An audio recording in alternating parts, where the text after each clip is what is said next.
Assalamualaikum warahmatullahi wabarakatuh. Good morning student. How are you today? Are you ready for learning today? Apakah kamu siap untuk pembelajaran hari ini? Ya, harus siap ya anak-anak Umi. Jadi, pembelajaran kita hari ini adalah mengenai pembahasan soal-soal yang diprediksi akan masuk di ujian sekolah.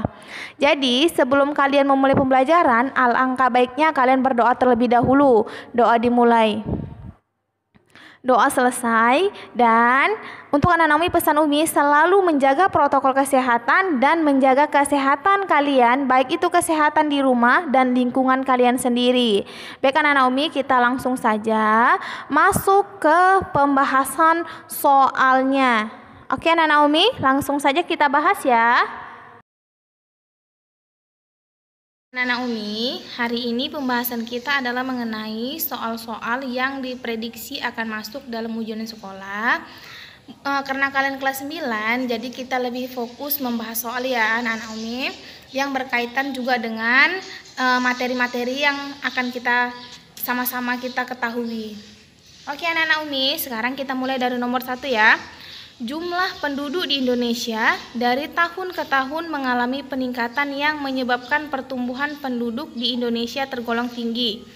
Dampak sosial ekonomi yang diakibatkan dari meningkatnya jumlah penduduk tersebut adalah meningkatnya A. Angka kelahiran, B. Angka pengangguran, C. Pemenuhan kebutuhan manusia, D. Angka kriminalitas di perkotaan. Kita analisis ya. Yang nomor pertama itu katanya angka kelahiran. Di sini kan sudah ada keterangan bahwasanya mengalami peningkatan yang menyebabkan pertumbuhan penduduk. Berarti angka kelahiran tidak termasuk ya. Angka pengangguran. Nah, kita analisis lagi. Setelah banyaknya pertumbuhan di Indonesia dan tingkat pekerjaan di Indonesia sedikit, maka terjadinya angka pengangguran dalam bidang ekonomi. Yang benar adalah jawabannya angka pengangguran. Oke anak-anak Umi, paham sampai sini? Anak-anak Umi, pembahasan selanjutnya adalah mengenai interaksi sosial. Soalnya yang pertama adalah proses sosial yang mengarah pada interaksi sosial yang menyebabkan perpecahan atau ketidakharmonisan dalam masyarakat disebut A. Konflik, B. Asosiatif, C. Disosiatif, D. Adjudikasi. Dari keempat tersebut kita bahas satu persatu. Konflik itu terjadi yang diakibatkan beberapa orang, sedangkan asosiatif hubungan seperti persahabatan, seperti kerjasama. Sedangkan disosiatif merupakan perpecahan atau ketidakharmonisan dalam masyarakat. Adjudikasi merupakan keputusan yang dilakukan oleh hakim. Jadi di antara empat ini yang mana yang benar? Iya, yaitu adalah disosiatif. Disosiatif kebalikan dari asosiatif. Kalau asosiatif positif, disosiatifnya negatif yang terjadi di dalam masyarakat.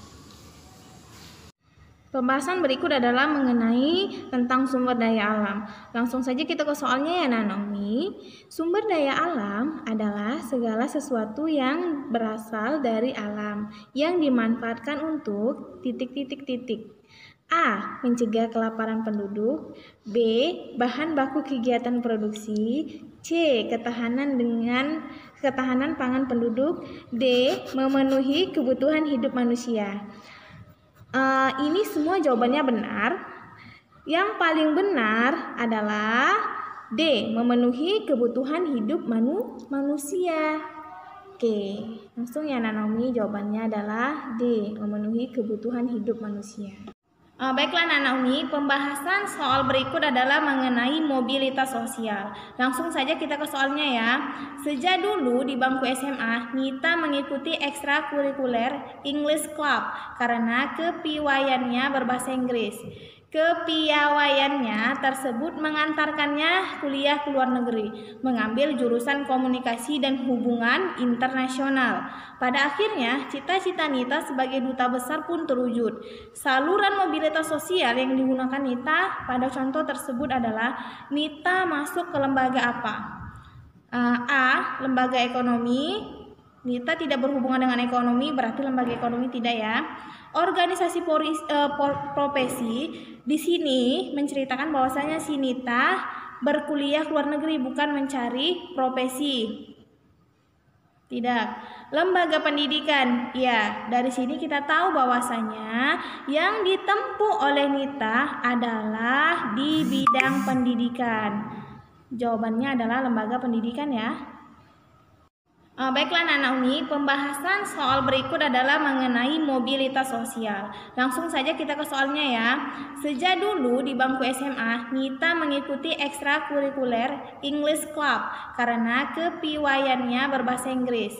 Kepiawaiannya tersebut mengantarkannya kuliah ke luar negeri, mengambil jurusan komunikasi dan hubungan internasional. Pada akhirnya, cita-cita Nita sebagai duta besar pun terwujud. Saluran mobilitas sosial yang digunakan Nita pada contoh tersebut adalah Nita masuk ke lembaga apa? A. Lembaga ekonomi. Nita tidak berhubungan dengan ekonomi, berarti lembaga ekonomi tidak ya. Organisasi profesi di sini menceritakan bahwasanya si Nita berkuliah ke luar negeri, bukan mencari profesi. Tidak. Lembaga pendidikan, ya, dari sini kita tahu bahwasanya yang ditempuh oleh Nita adalah di bidang pendidikan. Jawabannya adalah lembaga pendidikan ya.